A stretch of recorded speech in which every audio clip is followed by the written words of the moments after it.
So here, okay, so as you all know, this is our final meeting.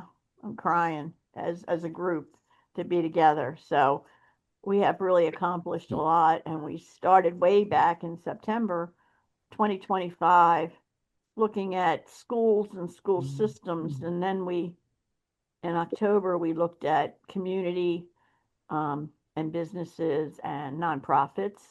And then in December, it was our the one we all love so much, our measurement and evaluation um, meeting that it really I thought went really well. And then we extended this into two meetings, and so we're very happy that you all have been able to stay with us. And in January, we took a look at making sure that we had quality to our career prep experiences, not just like any old thing, but we wanted to make sure that there was quality as to what was going on in the schools. And so today, here we are, our very last meeting, and we're talking about. Can you go back one, Greg? I'm so sorry. Thank you.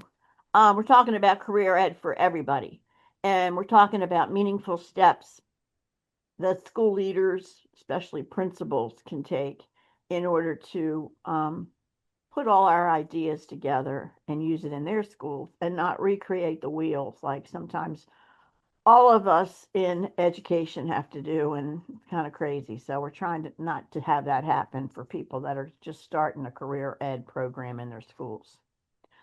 So, okay. Thank you, Greg. So obviously, for somebody that may have joined a little bit later, I originally had said that Bob is going to be coming on later in the evening. Listen to me, in the afternoon, and instead of doing welcome, he's going to do final remarks. So try, tie everything together for us and figure out where we're going next. And then we'll do our usual where we, talk about who we are. Of course, I think we all know each other by now, but just a little thing to get us started. And then we always do the same process, looking at the guiding questions for the breakout groups. And because our group is so small today, we're just obviously going to just do one group and take a look at all the different questions that you have um, received in emails prior to today. And then at the end, we usually do a general discussion and we'll do final remarks from Bob and we'll do some resources in case anybody else has anything they want to add. And we'll have thoughts on how we will proceed with the final product and also upcoming events. So the first thing is we thought we would just do this and you can just, whatever comes into your head, obviously is going to be good because this has been one really fabulous group the whole time. So we just want you to kind of, obviously, you don't have to share your name. I think we do all know each other, but we would like for you to just kind of like, if you could think about one major takeaway from this that you really feel made a difference for you or added to something that you already knew, but maybe could add a little bit more information to it. So I was thinking, and this is my biggest takeaway. um, it's seeing like what can happen when we bring together such a great group of folks like you all. I mean, you're all so professional and knowledgeable, and you've been working in this area for quite obviously a long time. And you brought so much experience to these conversations. And I was just so impressed the whole time. Every time we had one, we would always get together afterwards and say, wow, wasn't that a great meeting? And look at all those great ideas we got. And so now, I guess, because we were so passionate about what the topic was, it's really cool that we can now put together some of these ideas for these folks, like I just said, that have never done this before or are struggling with it in their schools. And so hopefully it's you've gotten as much out of it. I've just enjoyed seeing all of you and all the great work that you do. And so I appreciate that. And I want to thank each and every one of you for being with us and giving us all these great ideas. So I think I'm going to pass this on, just so the rest of this group can think about this. I'll pass it on to Anne. Oh, lucky me. Um, yeah, I guess for me, um, hmm,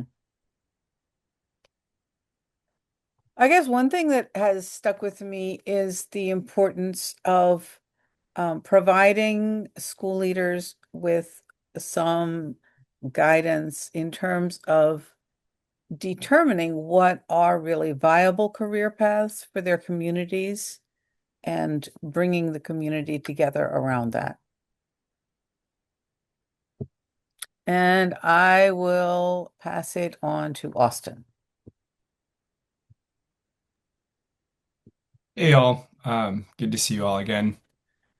I think one takeaway from the work is the importance of interconnected systems. We have a lot of different decision makers and influencers in the career readiness ecosystem, and they all need to be kind of aligned in vision and supporting one another, whether that's state policymakers, kind of regional intermediary organizations, or employers all the way down to kind of school-based school leaders and teachers.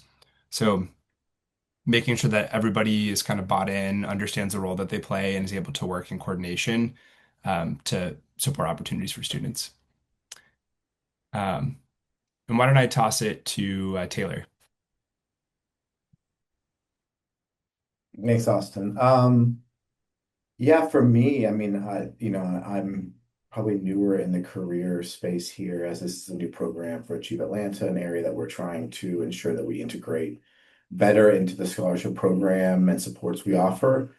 And so I've just taken away a lot of the knowledge shared in the conversations from the members of the group here and just kind of better understanding the complexity associated with this. My own path was through education and became a teacher and then a principal and that was a very direct path in many ways.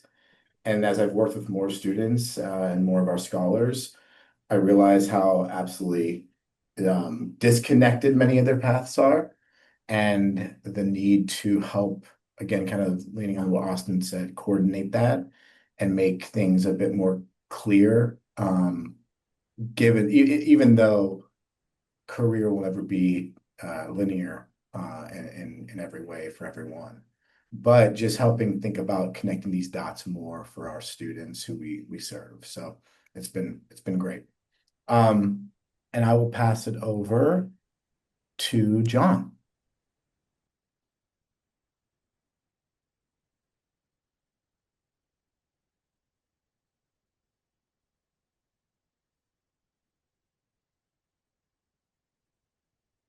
You're on mute.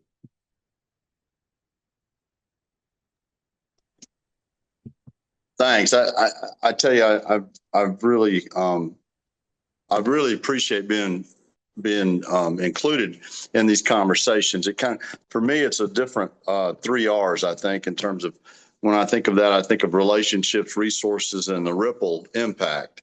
And when I say that, you're looking at this national conversation with some exemplary practice, and so all of us are able to sort of draw from that and apply it in our own contexts. And I think that that only helps us, you know, continue the work that we're doing in our various situations and locations. So I so appreciate just sort of expanding this thought network and really trying and really learning from everybody else. And so it's been a tremendous opportunity and really like you said, Anna, it's kind of tough to see this kind of come to a close, but I really have appreciated being part of it.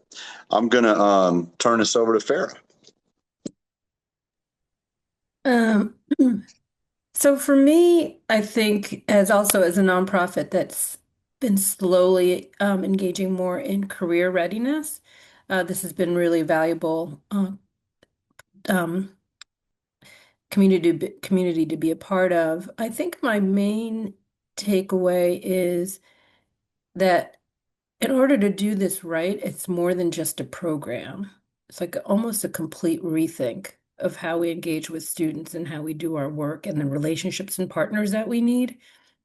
Um, so that's my main takeaway, and I've been struggling with how to affect that here in Philly. I will turn over to Rich.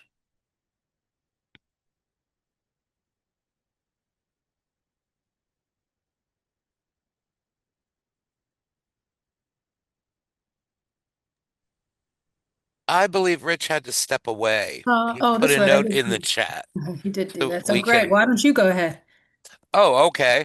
Um, I I'll tell you, I've been a part of all these various teams and projects, but in a very backstage kind of way. In the past year and a half, 2 years, I've come up and began to interact much more with the people involved through these meetings and whatnot. And what I've come away with, my takeaway is a great deal of excitement about the dedication that you all have to your students and always seem to be thinking about them and moving them forward. And the education that I've received, which has been very helpful in my job to know what people are talking about and to be able to then now give some input. And I thank you all for that. It's been wonderful.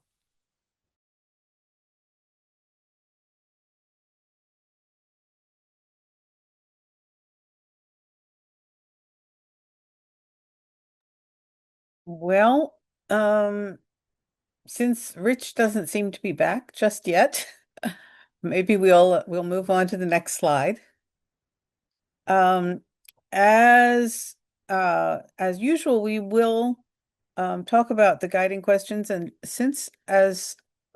unless we get, someone else coming in, we probably won't do breakout groups. We'll just talk together as Shar said earlier. We do have a Google Doc page that we would love to have people taking notes on. And we won't so much have a spokesperson as just try to summarize, the takeaways from each conversation. And afterwards, we will send out all the resources, and we will also be talking toward the end about next steps, and that will be related to a final project or a final product, I should say, a product that we can use to share some of our collaborative learnings and insights with a wider audience. Yes, so the design principles listed here, this is not necessarily for us to dive into them today. They're actually the things that we looked at the last time that we met. We saw that there were these things that are important for effective CTE programs.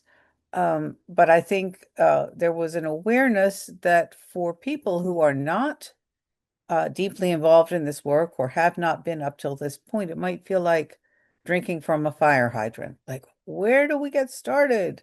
Partnerships, work-based learning, teacher recruitment. What are we doing?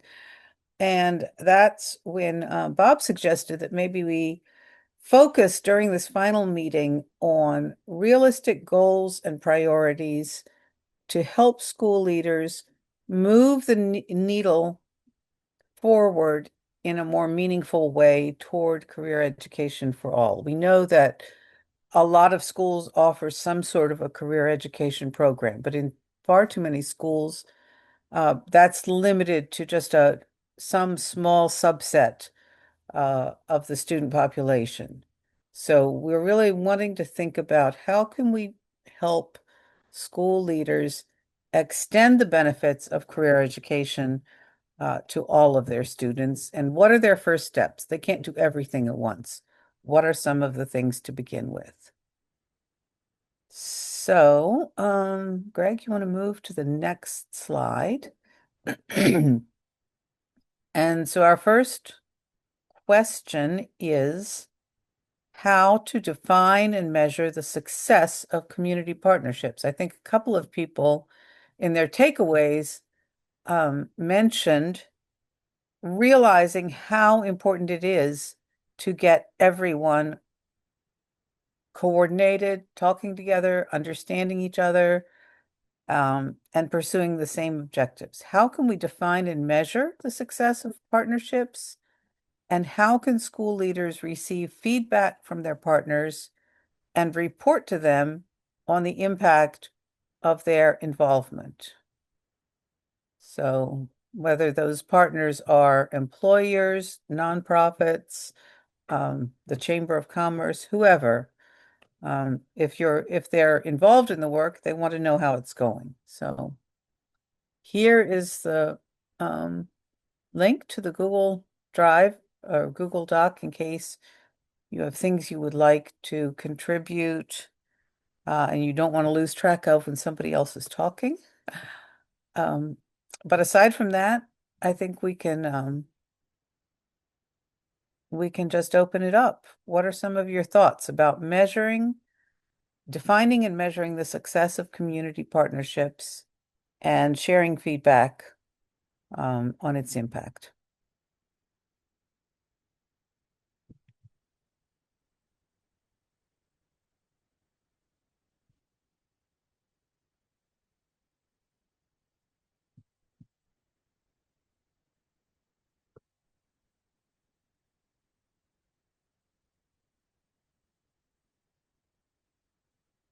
If there are no volunteers, I might volunteer someone. So, Well, I had Farah, a you have something to yeah, say.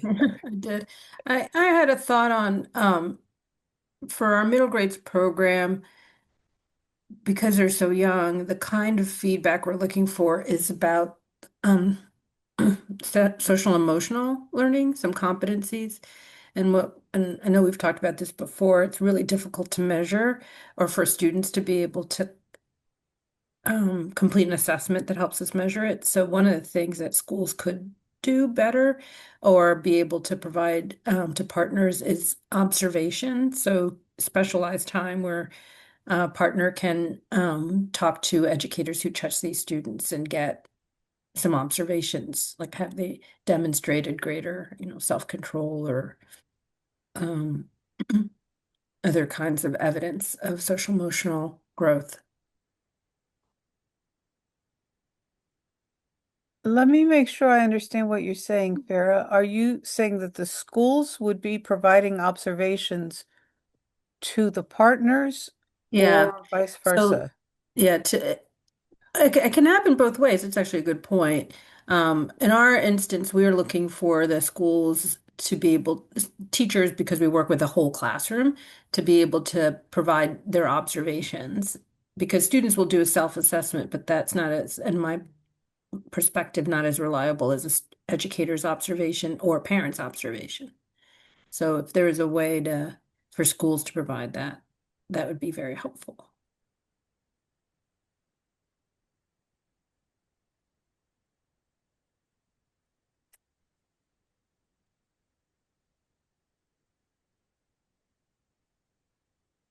And I'll So, share when you're ready. yeah, go for it. Go for it. I mean, this is pretty simple, but I think that often, sometimes you enter a partnership with a community member or a employer or something, and you get started on what you're going to do, and you don't really align on what success will be. So I just think like there's an opportunity to structure these partnerships, and whether that's like there's a set way we partner and a process we follow, and that process really begins with a shared vision of success. Um, and and that being really, what does the school define as success? What is the partner looking for? But I think sometimes we jump into doing the things and then we start trying to figure out what success looks like later. And that can be a little more challenging than defining it at the beginning of that partnership, and making it really clear and making that part of the agreement or whatever. I think one thing that we lean on, that I shared when I talked about Achieve Atlanta before, is MOU partnerships and ensuring that there is a real agreement in place, that it's not just um, an informal conversation, but more of a formal agreement that both, you know, parties can agree to, can ensure they both understand. And so I think that's a key component of success, is first defining it, which can allow that feedback to be more meaningful. How are we going to report on this? All of those things can really be built and discussed and determined in a partnership agreement. And so that's what I would lean on, is having a formal agreement that names those things explicitly.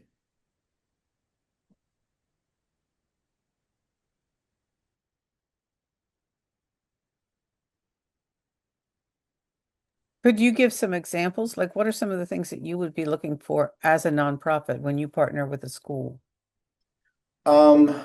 If we are partnering, well, I mean, we partner with schools and institutions right now. And so some of the things, if I look at our institutional partners, like college partners we have, right? We align on shared goals around persistence. And so we agree on what our persistence goal is going to be for Achieve Atlanta scholars at that institution. And then all the work we do is in service of that agreed upon goal. And then that allows us to monitor, we have a data sharing agreement based off of that. We then have set check-ins to look at progress toward that goal. We have set actions that we identify and hold each other accountable to. And so that's an example on the post-secondary side on how we establish those shared goals initially. And then we celebrate them, right? We monitor that. We say, if the goal is 90% of Achieve Atlanta scholars persist to their second year, then we are going to monitor, track, work toward that, and then we're going to celebrate it, and also revisit it if we don't hit it, about what we could have done differently, and continue to kind of work on continuous improvement practices there.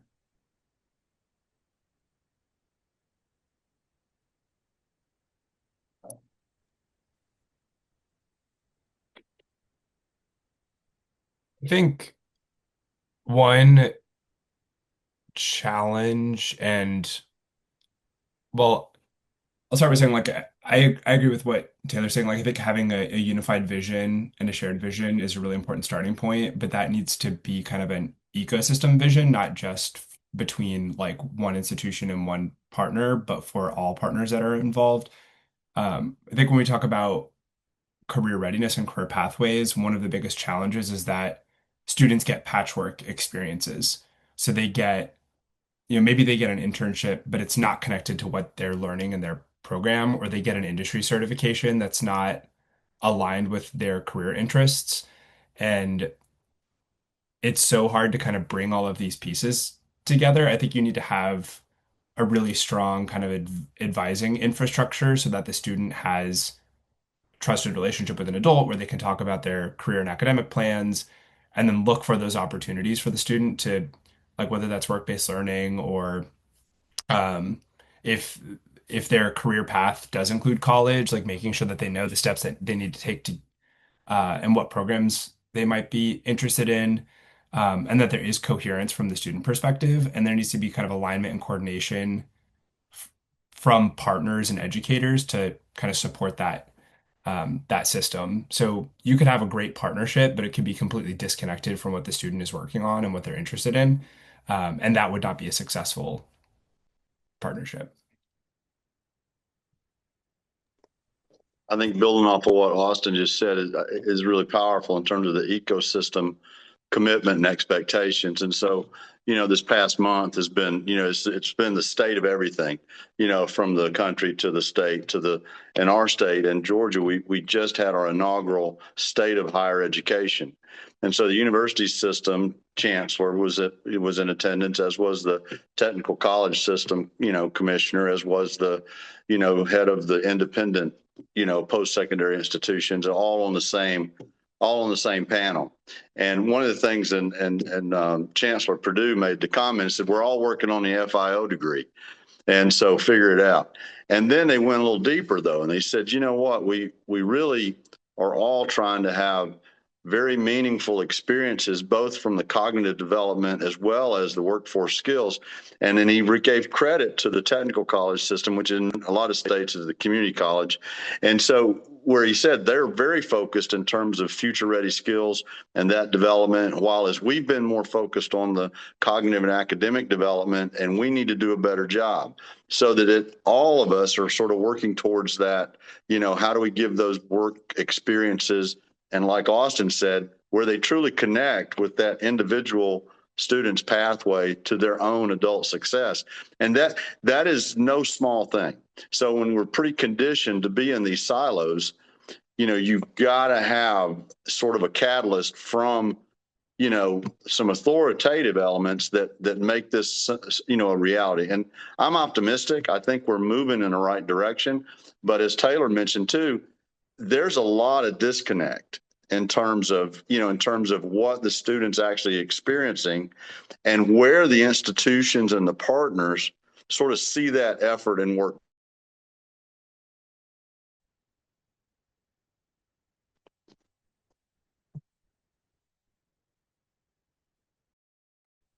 Well, John, you've worked a lot on a state level. Do you have any insights about kind of ways to bring about better connecting? It's easy to wring our hands and say people aren't talking to each other, but sometimes it's hard to get to where they are. Well, you know, it comes back for a lot of the, you know, things I've observed in the experiences, and I will. There's a shout out too in terms of, you know, people even on this team, and the institutions and the efforts they're working towards. There's some really good materials out there in terms of resources on how to get more of a collective, you know, shared commitment, and so creating it where there's a language that is consistent. And I will give you, you know, one example that I see is very promising. And this is being applied in different ways in different places.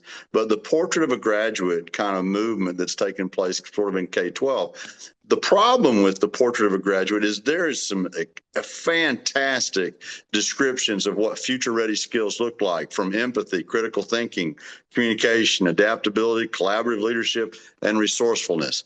So I just shared with you what the Gwinnett County Public Schools portrait of a graduate, what their 6 domains are. Now, I guarantee you that if you ask the 142 principals what the portrait of a graduate domains are, they're probably not going to know that. So we're still stuck in a content mastery system where we've got state testing and local testing and so forth.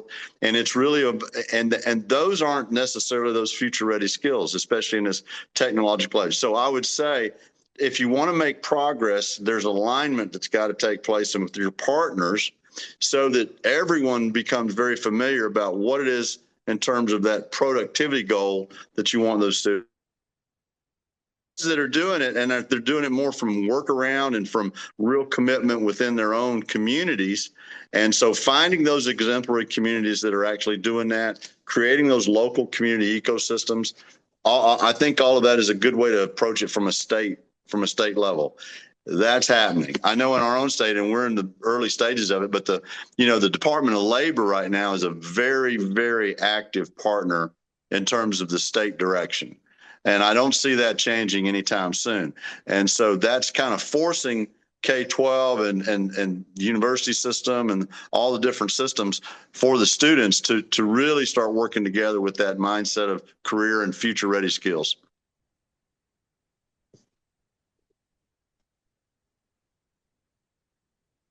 Thank you. Yeah, thank you. That's helpful. Yeah, so other folks who haven't chimed in just yet, anyone else have thoughts? I think most of you actually have said something. Is Rich still not with us? Looks like. Yeah. Anyone have reflections on some of the things that somebody else said? Yeah, so I have something, John. I was just thinking about this when you were talking, because you had some really good points. And when you were talking about the 6 different areas, okay? I mean, those are words to some people. Do you know what I'm trying to say? They're not real. They don't know how they can really put that into their schools. So how do we get it to the school level? Because that's a passion right now that Bob wants us to see. How do we help get these leaders and the principals in the schools to be able to use those six things in a realistic way? Because they don't probably, they're just words to them. See what I'm saying? How do we get it more simple for them to use? My real quick response, Charlene, is that what you guys are doing right now, aspirationally, CTAE for all, CTE, whatever acronym you're using, and I think that is definitely the step and direction from an aspiration. So regardless, if you've got a real high performing accelerated student, they're on a path to also gain some really, really high level work experience skills. If you've got a student that is cognitively challenged but you've got an actual experience that is of interest for them, and I think even at the local school and that I've seen where we've had special needs students who are the employees of the coffee shop that's in house at the school, and all of a sudden it just bridges into other areas. And so once then that's communicated, whether it's through your partnering groups from advisory councils or the various parent involvement and the business involvement and the community involvement, adults, and I know we'll have a time to talk more about that, but that goes back to what Austin said, the ecosystem emphasis. I don't think that can be understated. I think if everybody that's participating in whatever institution they're a part of, that they're also part of this bigger picture, and especially at that local community and regional level, because that's really what's real. That's the real experience that they have. We can talk about a lot of things that are, that could be shared, but how tangible is it, with those real experiences, in their own backyard? Yeah, thanks, John. I appreciate that. And Taylor, something that you brought up about MOUs, I think that was a really good point, because there you have something that people are responsible for. I think the real thing there, though, is to make sure that everybody knows what's in it. A lot of times you have these big MOUs and it's like, oh, gee, that was in there. I didn't know that. Well, you know what I'm saying? So I just think that's really important, that if you have one of those, they're put together again, I'm using this word realistic because I'm really big lately on making things real for kids. And I think we have to make things real for adults as well. So I think as long as everybody understands what's in there, I think that's a really good way for everybody to be on the same page. So thanks for bringing that up. If I can add a couple thoughts too, I think it's also like in this conversation, it's important to clarify who in that ecosystem is best positioned to play what role. I think one um, challenge that I've encountered in my work is you've got kind of, if you have a fragmented and decentralized system, then you put a lot of burden on local community partners. So if you have a region where each individual school district or each individual school is individually going out and engaging employers to help with, curriculum development, program design, work-based learning, guest speaking, you name it, then from the employer perspective or the community partner perspective, they're getting um, hit with multiple different requests, and that can burn them out pretty quickly. So there may need to be kind of a district or regional strategy around employer and community engagement to kind of build that infrastructure to support local school leadership. There are really important roles that school leaders play in kind of creating a school culture, to John's point, that's aligned with maybe a state portrait of a graduate, like really taking that framework and making it relevant and applicable within a classroom setting. Like that is a really important role for a school leader to play. But when it comes to, and I think career readiness uniquely, like in CTE programs, can have a lot of more technical CT programs can have really high startup costs to the point where an individual school itself cannot even afford to offer certain programs. And they will often need to kind of pool resources with other schools or other school districts to create an area technical center or maybe to bus students to a school that does offer a program that's in demand. So I think like in this conversation, it's important to think about like what are those kind of scaffolded layers where maybe the state plays a role in defining policy and allocating resources, and then there's a regional uh, coordination around employer engagement and community engagement, and then at the school level, it's more around like student engagement and culture. Um, because if you have, if the school leader is taking on too much is like driving too much of it, you're going to have, it's going to be solely dependent on that one person, right? And if they leave, there goes your program.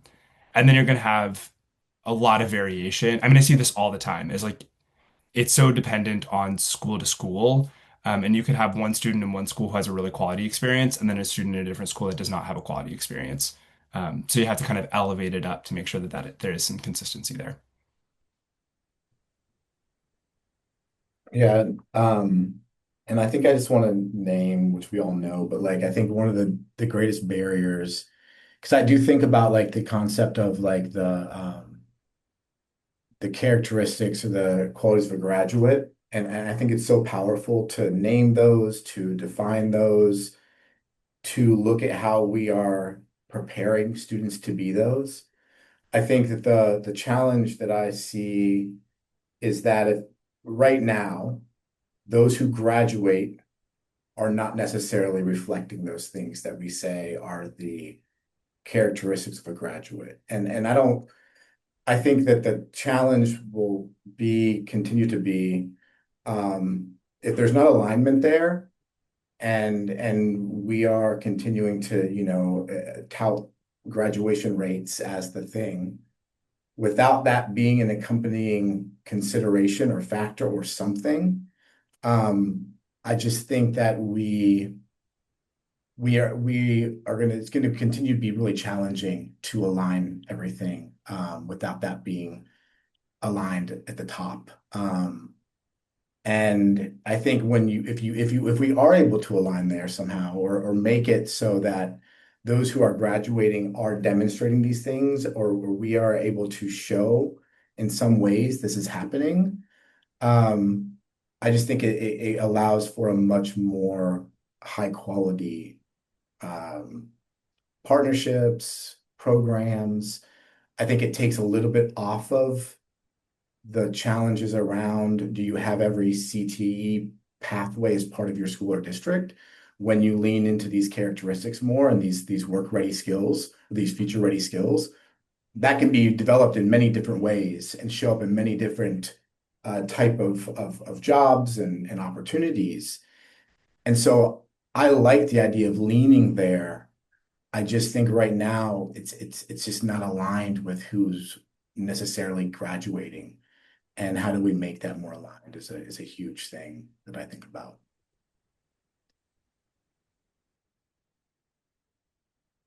Hmm. And Taylor, I was having lots of thoughts while you were speaking, and one of them in particular was the complexity of this work, in that when we think about college-based post-secondary pathways, what we're doing in our schools is preparing them for continuing their education, but it isn't what happens 2 to 4 years after their post-secondary experience, which is career. And so there's so many places somebody can take a history degree or a math degree. When we're trying to bring career forward, I'm wondering if we're thinking so much about the sectors that we create really narrow options for students. So we're thinking about the ultimate place where they'll land as opposed to maybe some of the skills they need to be able to pursue a variety of options upon graduation. That's what I'm struggling with. I've been thinking about that a lot organizationally. I may have shared this before, that I've started thinking about, can we replicate the experience that students have when they go to college, which is a community of peers supported by I guess, an adult community that is guiding their learning and their access to social networks, but as well as experiences that help position them for jobs. The opportunity to make mistakes and the opportunity to change your mind. Like you can go into college and you can decide you're gonna be a history major and then shift to, I don't know, art history or something else, and you're still in that institution with all the supports. For the students that we serve that opt for training programs, all of that falls away. The minute they change their mind and they don't want to be an auto tech, everything in that program disappears. And so it's harder to make those transitions because you almost just stay in the thing maybe you don't love so much because you want to finish, or you drop out and you just don't pick something else up because you got to start all over. So we've been thinking through, what is it about college that allows young people, that we could mimic, that would allow young people to still have that support in that community and yet change their mind, and get the navigation support that we give them for college-bound students, allow them to decide, okay, I'm not going to do that automotive, but now I don't lose all the support that I have. I'm still in this community, but now I'm going to be horticulturalist. I feel like the conversation we're having is so hard because ultimately what we're trying to do is the plethora of jobs that are out there, trying to bring them forward into schools, and I don't think that's possible. We're almost limited to that which we can build a building to train somebody on, but there's so much more out there. So what is it really that the role of a school is? Is it exposure and preparation so that students can be agile and choose a variety of things? Is it navigation so that they can choose amongst a variety of programs but know how to change their minds successfully without indebting themselves or complicating their lives? I'm what you shared just started all these ideas in my head. I'm wondering Yeah, whether, sorry. I was just going to say, I'm wondering whether part of the answer is trying to do more of the exploration earlier, so that, like, if students can start kind of testing out their interest in auto mechanics in the 9th grade or whatever, and they can get by the time they get to the 11th grade, they can start actually learning things that they could use on the job within the secondary school environment, so that it's not a thing where, oh, if you change your mind, you completely crash or something. But I think we'll take one more. I think John had something, and then we do want to move on to the next question. Yeah, I felt like Farrah really touched on something that to me, if I look at it from the two, lenses of academic preparation versus, skills development, the sense I have is that academically, you really don't lose the core learning that you gained up to a certain point. For example, I a lot of my friends, that went into the medical field said, you know what, everybody's pre-med to organic chemistry. And so once you get to organic chemistry, some of those folks are going to actually make it, and then some are not, but they just become part of med, but it's not necessarily a physician. But they didn't lose biology. They didn't lose the elements of practicum that they had, attained to that point.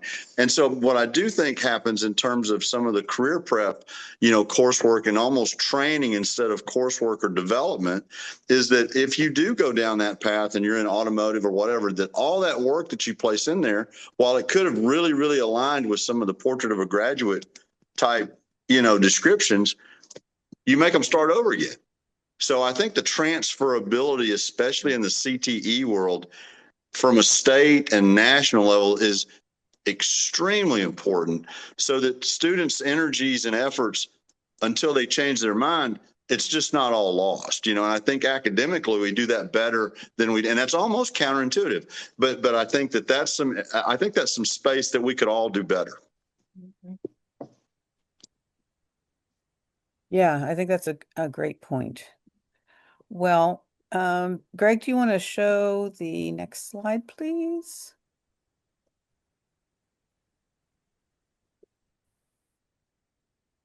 And so our next question is on structural changes. And some of you felt like this was extremely important. Scheduling, flexibility, use of space, teacher development. What kinds of things do we need to shift to be able to offer students authentic career readiness experiences? And to what degree and how can we draw on student perspectives to orient those changes?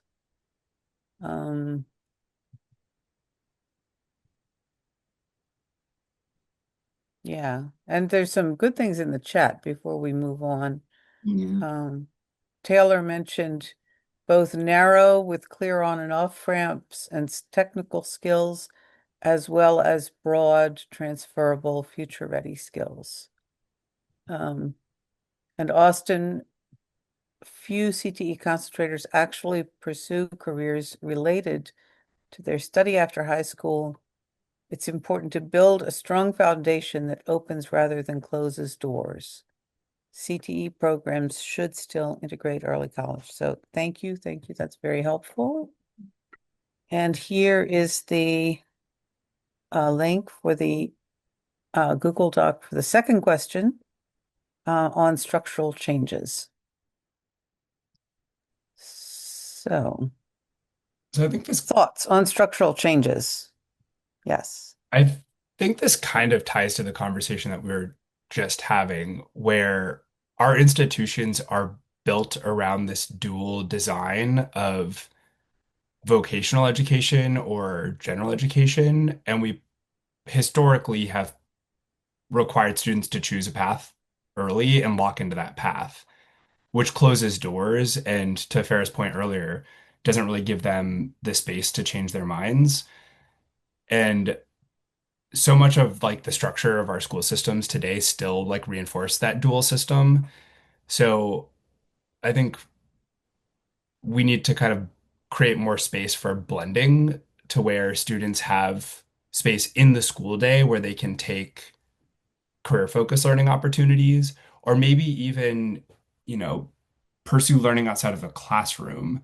Um, if there's a way, and in a way that could maybe meet core academic requirements as well. I mean, there's some states that have like simultaneous credit opportunities where a student can earn math credit through like an engineering program, for example. They're learning the same competencies. Like, why would they have um, to do that twice? So I think just breaking down those barriers and making it easier for students to pursue both kind of a strong academic core, an early college pathway, and get career readiness experience all at the same time.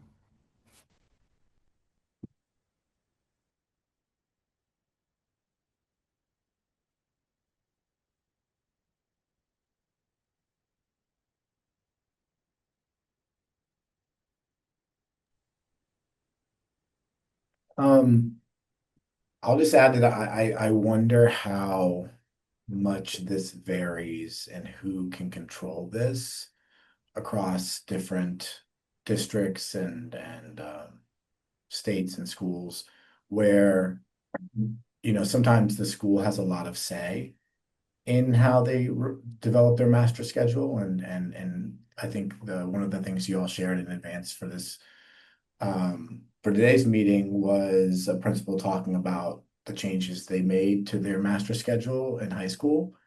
And so I don't know how you know, how different that is across each district, each school, in terms of who makes those decisions.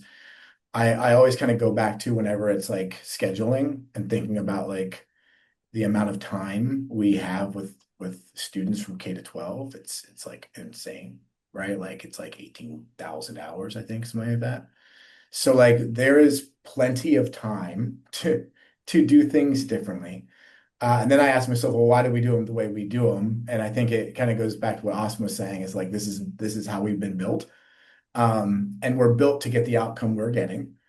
And so I think there will continue, and it may not answer this question, but I think the structure has to align with the outcome, and the outcome has to be then supportive of flexible scheduling, of different ways of like different credit conversations on what does credit look like and what are the required courses that we have for students. What's required to graduate. I think like those are the conversations that would happen first, and then we would think about the structure that would support that. I think it's really hard to do it the other way around. I think you can. I just think that it probably is a bit more risky for those who are willing or who are going to try some changes, not sure if it's going to actually reach the outcome they're going to be held accountable to. And so I think, it kind of goes back into the accountability structure and in terms of what's that look like, and then what structure and what structures would support those accountability metrics that are established would need to happen. I think going back to the question of kind of the diversity of career pathways and options for young people, where I'm starting to land is I wonder if it's not kind of a wholesale approach, but what institutions need to be able to do is facilitate conversations with students for them to become stronger agents of their path in high school. So that if a student, so for example, in Philadelphia, one of the things that we offer is, and I hate the name, early release from school. So students can opt if they have a job, or if they have a different kind of academic enrichment or sports related matter, they can request for a shortened schedule during the day, and they can depart school earlier in the day, but then attendance is taken wherever they're going and they have to report back. So it's treated as if it's a part of the school day, but it's not obviously delivered by the school district itself. And that's allowed us to populate some programs that we run around STEM, because the students, instead of viewing it as additional, it feels like an extension of their day. And so there's higher level of participation in those programs. And I myself as a student was negotiated release from gym, and argued that since I did ballet 7 days a week, 6 days a week, that I should get credit for that instead. And they allowed me to do that and allowed me to take an extra class to sub out for gym. So that was, I happened to be a school district where they were willing to accommodate such things. But I could imagine a world where if the schools were so oriented, you could really accommodate the unique interests of a young person. Because we're never going to have one company that can take all 140 students from a school. They could take one, but if that one student is able to secure that opportunity, a school could get organized to be able to accommodate that individual's objectives. I'm struggling with seeing how a whole school solution could exist. I feel like it's almost like it's an approach to solving a student's individual interests that may be necessitated. I think Farah said so much in that last couple of minutes. It was very powerful.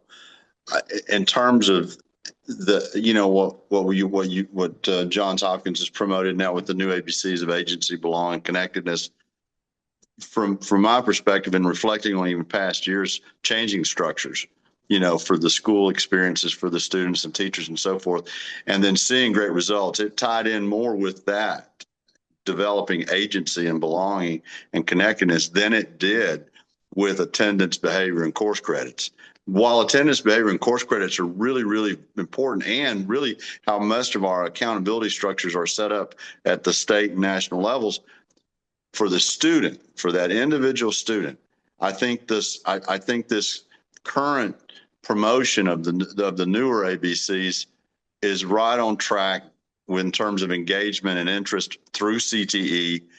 And so I do think there's some opportunity, and then being where it could be customizable, if the states allow it. I know in some states, funding is based on the programs provided and the delivery more so than the attendance of the child. If the state is still sitting there with a funding formula based on attendance, then inherently with that, you have inequity first, but then you also have less flexibility second.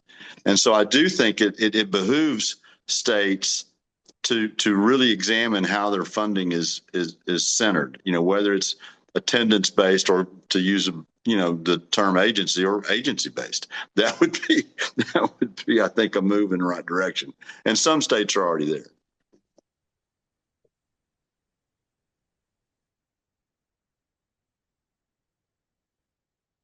Yeah, I think in some ways it might come to normalizing some of the things that we've talked about. Like, Farah talked about negotiating, getting credit for her ballet. I know that, I did some negotiating for my kids, in some things, but it's not normal, quote unquote. Like it's not typical that and students who don't have parents who are advocates for them and who may not feel confident to be advocates for themselves, that's not going to happen. So I think the idea of promoting a school culture around some flexibility and student agency is really, that's a very good point.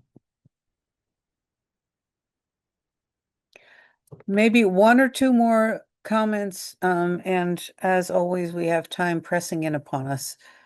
So we will not spend too much longer on this. Did anyone else want to share some things that are important?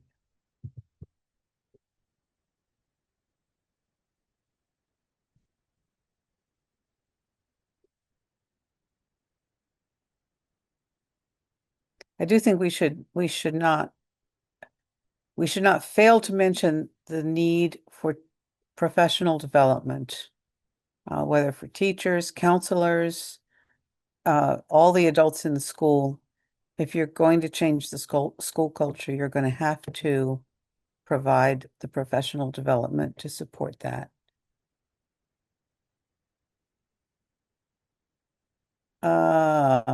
Greg, let's move into question 3.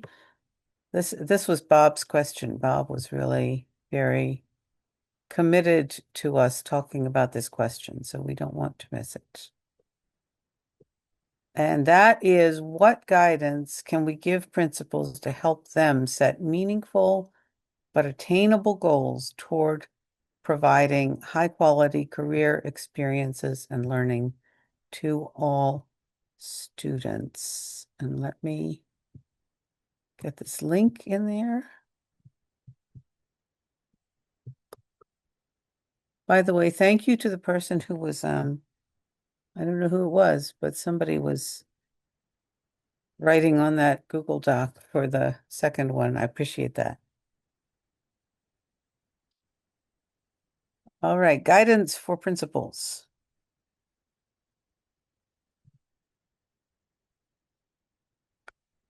And I guess we've said so many things, not just today, but over the past 4 meetings. How can we boil this down to make it accessible and not just like one more thing?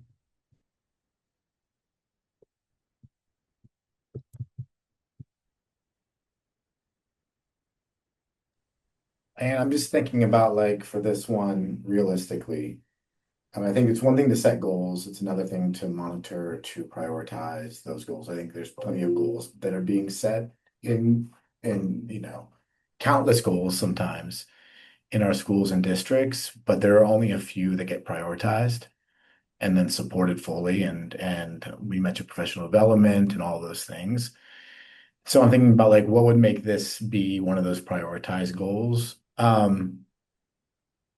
I think that like there is power in piloting something in within districts, in states or whatever. But like I think there's power because this is going to require, to me, this requires this would be a goal in place of something else, not another goal. And there would be some level of trust needed that, like, if you aim for this and you hit this, you will be hitting other goals as well. It is not going to be that you just hit this and you don't hit graduation. It's not going to be that you just hit this and you don't hit mastery. Like, but I think like realistically, if I put my principal hat on, I would need the I would need the trust and the green light that if I did do that and I went after this goal, I would not be held accountable to those others if they were not hit as we're trying something new. And so I think like we don't have a lot of space to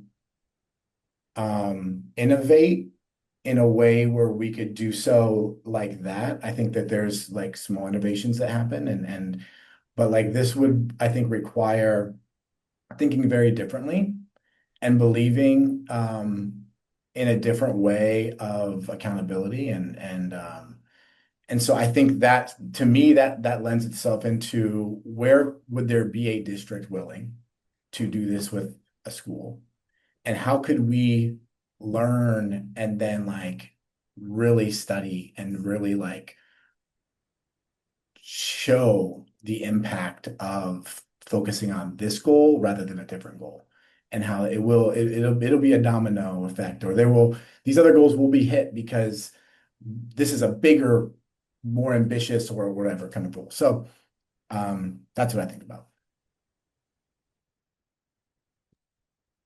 Yeah. So if I'm understanding, you're saying that if within a district, a school is recruited to focus on this and given assurances that, if you really give it your all and go for this, we're not going to hold you accountable for all these other things down the line, and use that as a demo in a way to show other schools that if you pursue these things, hey, guess what? You do hit the other things as well. Is that what you're saying? More or less? Yeah, I mean, I think that like, and I would love to say that the other goals will be accomplished when you hit this one. I think we would have to Mhm. learn, and it would require failure, and it would require a lot of risk taking that right now I don't feel like is abundant in our schools. Um, I think school leaders are very much, accountable to what is keeping them employed in that role. And I think there are absolutely exceptions out there. And there are probably school leaders who would have this autonomy given their track record, and maybe be able to take this kind of risk and and be able to, learn and fail and build something amazing. I just think like that has to be granted in order to do it. I don't know if you're just going to have many school leaders just doing it without that support that they would need. Yeah, I entirely plus one what Taylor said. Like, I think if for this to be successful, it should not be another initiative or another thing to do to add to the list of the long to-do list. But I think you could, on one hand, get buy-in from school leaders by demonstrating to them how this can support their other goals. And there's plenty of research out there that shows like CTE concentrators have higher graduation rates. There's like students who participate in career readiness opportunities like have higher engagement. They're more interested and engaged in their education. There are all sorts of kind of downstream benefits of career readiness, and like that's something that you could easily kind of package and share a summary of the research to school leaders to make the case. But then separately, like I think it can help them. John talked about the portrait of a graduate. A lot of states have this new statewide vision for like profile or portrait of a graduate, or they have new policies or new statewide initiatives around like future readiness. And so helping school leaders understand like that is career readiness, and you can take that, you're already doing work related to it. You're already getting information and resources from the state or from the district. And that could be your leverage to build a career ready culture. So again, it's not like one more thing, but it's how do you integrate it into the work that is already being done. And then last point I'll make is I think there's a lot of research too that shows like when you have a whole school approach, it is far more effective than if you have a siloed approach where you have maybe a small cohort of students that are in a CTE program or in some kind of program within the school. But when you have like a whole school wall-to-wall career academy model, where all students are in some kind of career academy, where all students are getting advising and are getting an opportunity to connect with industry professionals and are getting career connected instruction. It's truly transformative in like it's exponentially more transformative than it is if it's kind of siloed and off to the corner. So I would advocate for like a whole school wall-to-wall approach rather than just kind of a separate siloed program.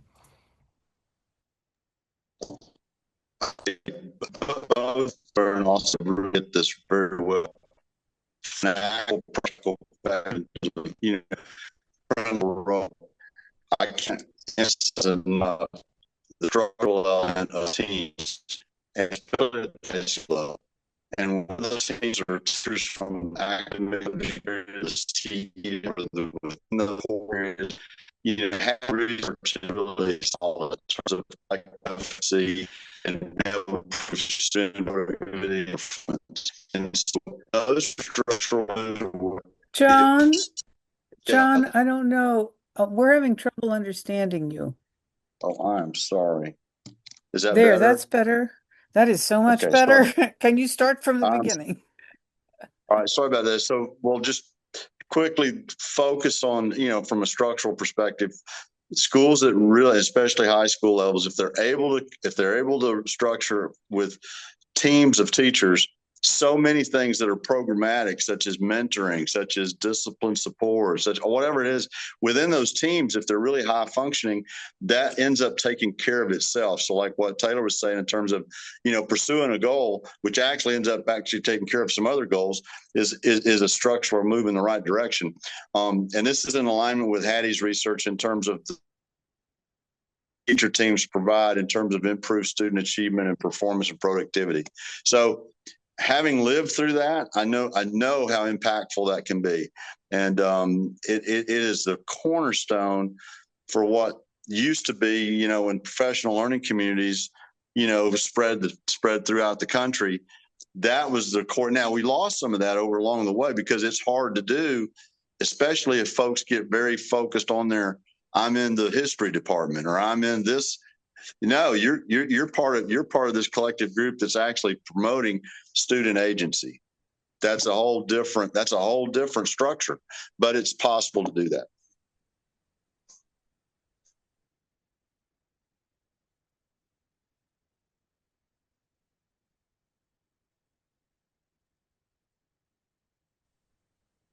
Well, I joined late, but I can double down on all that. Come on. Whole school wall-to-wall career academies and teacher teams. I think that's like what we've been doing for 30 years. So we're all in. But interestingly, the reason I'm late, I apologize. I was supposed to be on a thing where my talk was between 1 and 2, and then they bumped me and then they were late.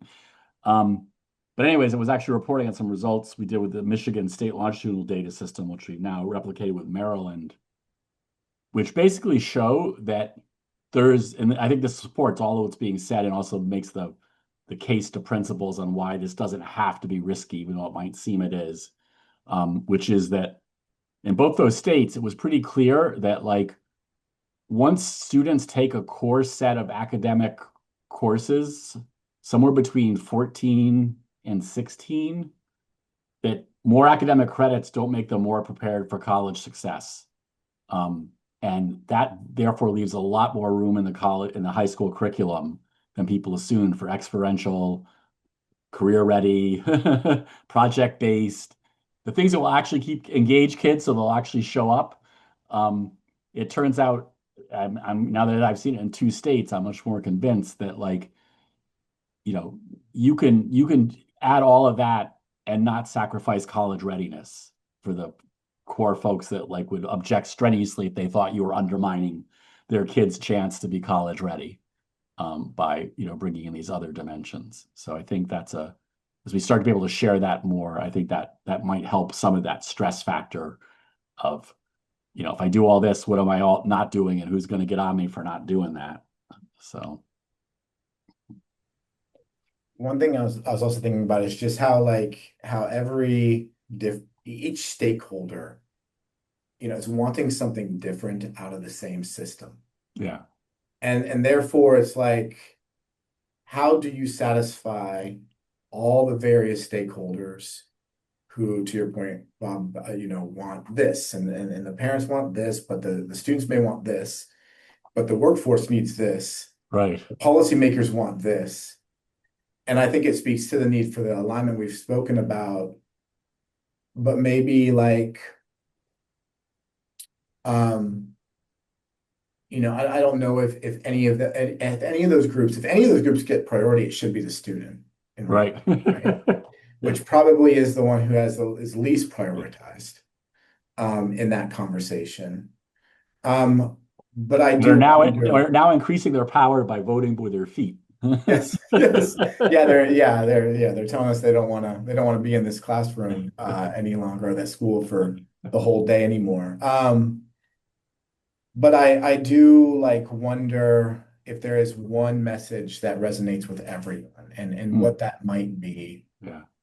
and if there's anything there, and trying to figure out how, like, what is maybe AI is here for this reason, to tell us what is the connecting point across all the stakeholders when they look at education and what they're seeking to get out of this. And I don't know. Just thoughts. Well, if it's AI, the only thing they need from us is the ability to ask questions to design prompts.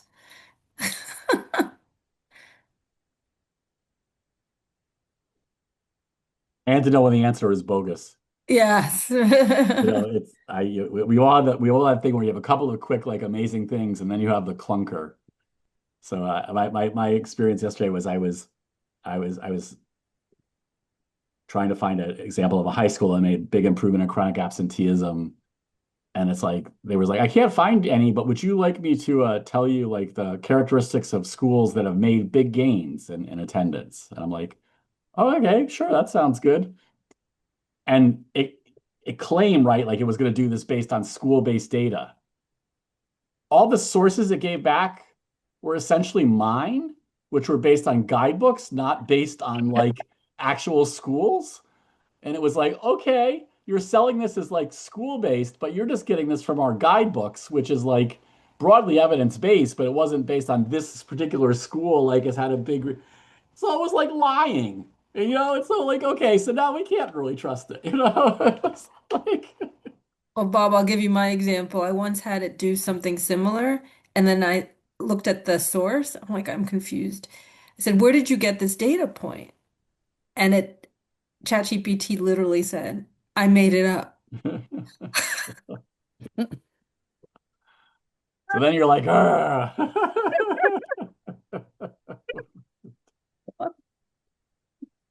I guess our jobs are safe. Okay. You're like, Well, I think one of the takeaways from our collective experience over these last 6 months or however long it's been is that 90 minutes is not enough time to solve all the world's problems. Um, even not all the problems of the American school system. And so that is one of our challenges. Greg, do you want to go to the next slide? Because we do want to have a little time to talk about this final product. Mhm. Okay, so here are a number of resources, and just in case those are not clickable in a recording, I'm gonna put them in the chat real quick so that they do get retained. Come on, chat.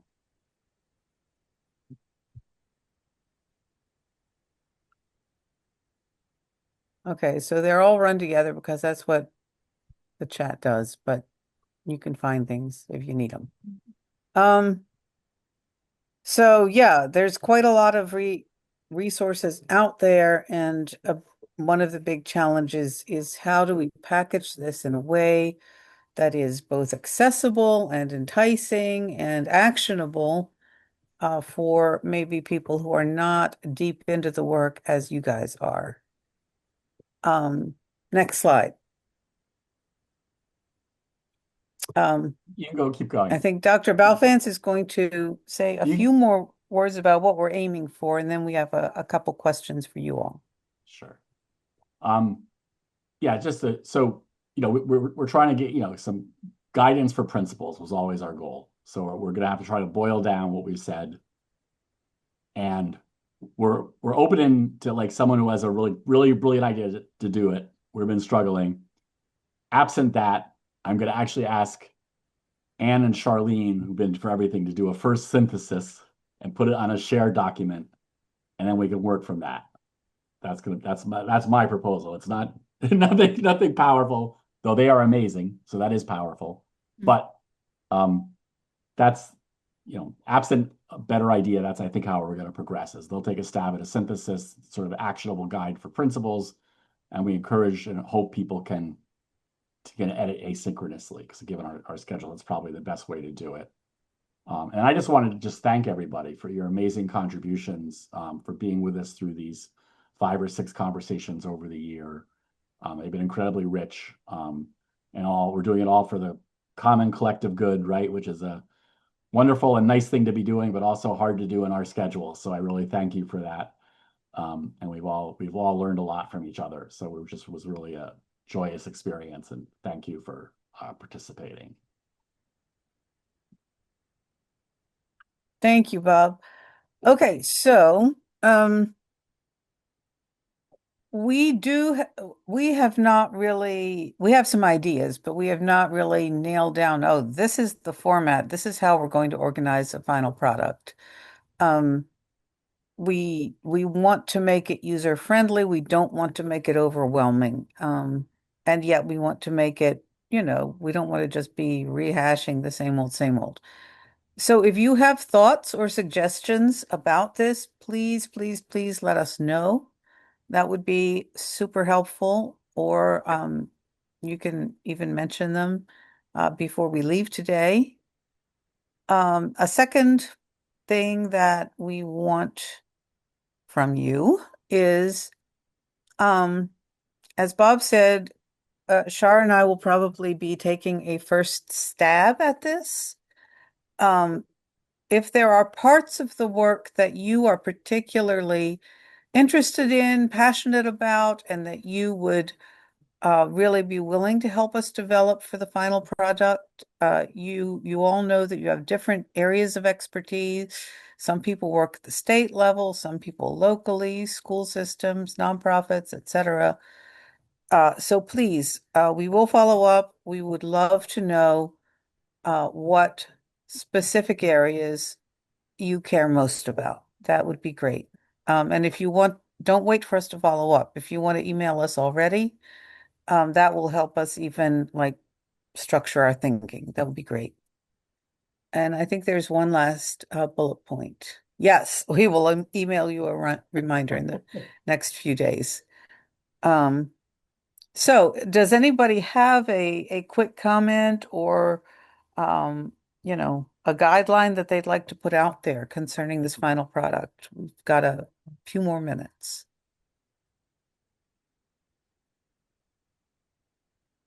The only immediate thought I had is being able to provide guidance based on, as you said, the diversity of where we sit.